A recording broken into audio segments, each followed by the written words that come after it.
ঘরে বাইরে একাধিক ইস্যুতে বিপর্যস্ত বাংলাদেশ। পাশাপাশি পড়শি দেশের এই টালমাটাল পরিস্থিতির মধ্যে সংখ্যালঘুদের উপরেও নেমে এসেছে ভয়ঙ্কর নির্যাতন। তবে শুধু সংখ্যালঘুরাই নন, এই উত্তাল পরিস্থিতির মধ্যে আক্রান্ত হচ্ছেন পদ্মাপাড়ের সাংবাদিকরাও।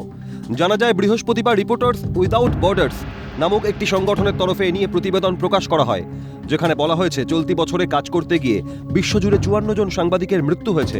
এর মধ্যে তালিকায় শীর্ষে রয়েছে যুদ্ধে বিধ্বস্ত প্যালেস্তাইন, সেখানে 16 জন সাংবাদিক প্রাণ হারিয়েছেন। এই তালিকার তৃতীয় স্থানে রয়েছে বাংলাদেশ। জানা যায়, চলতি বছরে হিংসার ঘটনায় বাংলাদেশে প্রাণ হারিয়েছেন 5 জন সাংবাদিক। এছাড়াও সাংবাদিকদের স্বীকৃতিপত্র বাতিল থেকে শুরু করে তাদের বিরুদ্ধে ভুয়ো মামলা দায়ের করা একাধিক অভিযোগ সামনে এসেছে।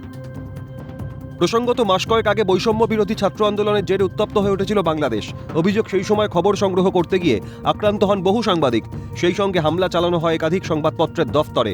তবে হাসিনা সরকারের পতনের পরেও পদ্মাপাড়ে সাংবাদিকদের ওপর আক্রমণ অব্যাহত রয়েছে। অভিযোগ, ইউনূসের নেতৃত্বাধীন অন্তর্বর্তী সরকার নানানভাবে বাংলাদেশে গণমাধ্যমের কণ্ঠ রোধ করার চেষ্টা করছে। সংবাদ মাধ্যমকে গণতন্ত্রের চতুর্থ স্তম্ভ বলা হয়। সেই সংবাদ মাধ্যম ও সাংবাদিকরা কেন বিপন্ন বাংলাদেশে? মুখে গণতন্ত্রের বুলি আওড়ানো ইউনূস সরকারের আমলে কেন বারংবার আক্রমণের নিশানায় সাংবাদিকরা? সত্যকে লুকোতেই কি গণমাধ্যমের কণ্ঠ রোধের চেষ্টা? প্রশ্ন আন্তর্জাতিক মহলের। ক্যালকাটা নিউজ।